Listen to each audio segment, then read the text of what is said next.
Hello and welcome back to Baby Elias's stories.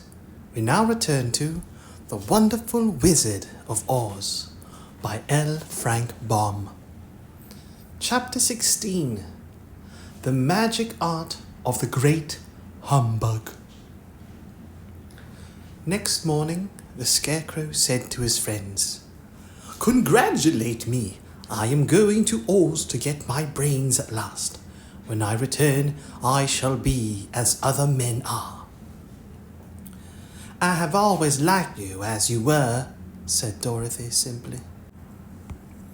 "It's kind of you to like a scarecrow," he replied. "But surely you will think more of me when you hear the splendid thoughts my new brain is going to turn out." Then he said goodbye to them all in a cheerful voice, and went to the throne room, where he rapped upon the door. "Come in," said Oz. The Scarecrow went in and found the little man sitting down by the window, engaged in deep thought. "I have come for my brains," remarked the Scarecrow, a little uneasy. "Oh yes, sit down in that chair, please," replied Oz. "You must excuse me for taking your head off, but I shall have to do it in order to put your brains in their proper place." "That's all right," said the Scarecrow. "You are quite welcome to take my head off, as long as it will be a better one when you put it on again." So the wizard unfastened his head and emptied out the straw.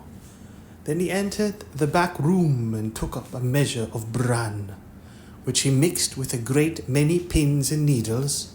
Having shaken them together thoroughly, he filled the top of the Scarecrow's head with the mixture and stuffed the rest of the space with straw to hold it in place.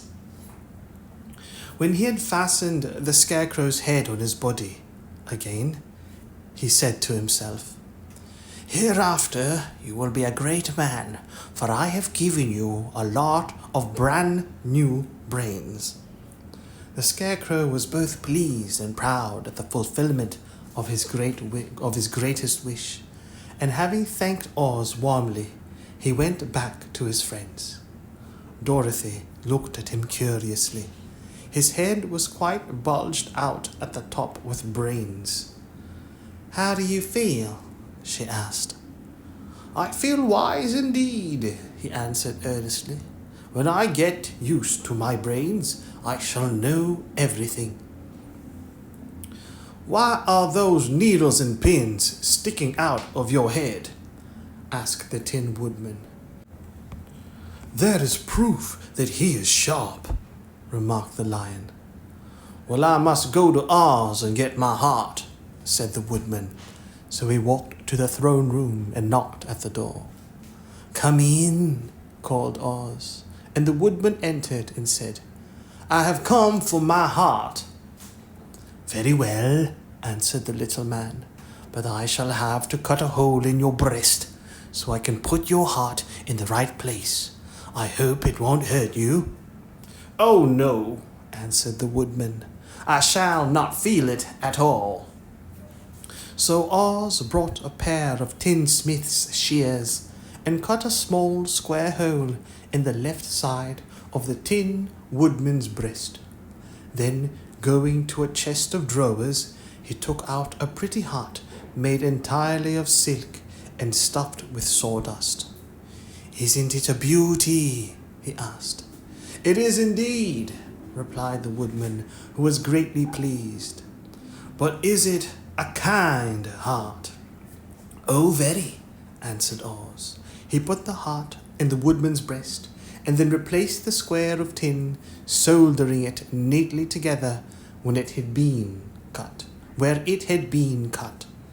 "There," said he.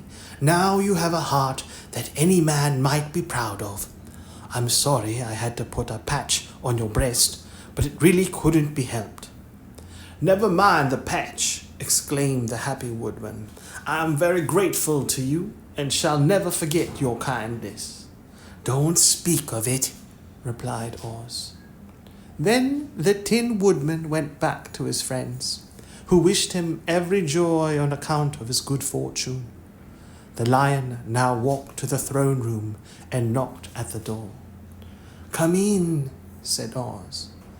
"I have come for my courage," announced the Lion, entering the room. "Very well," answered the little man. "I will get it for you." He went to a cupboard and, reaching up to a high shelf, took down a square green bottle, the contents of which he poured into a green gold dish, beautifully carved.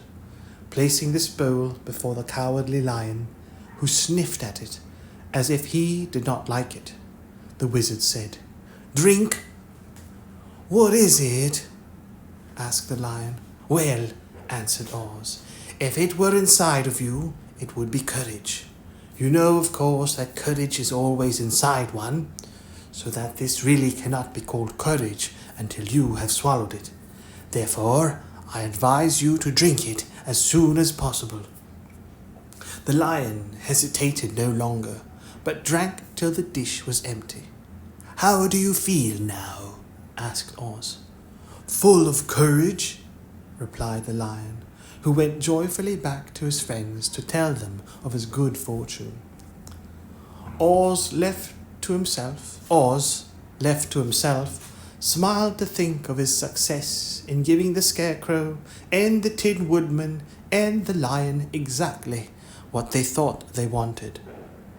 "How can I help being a humbug," he said, "when all these people make me do things that everybody knows can't be done? It was easy to make the Scarecrow and the Lion and the Woodman happy, because they imagined I could do anything. But it will take more than imagination to carry Dorothy back to Kansas, and I'm sure I don't know how it can be done."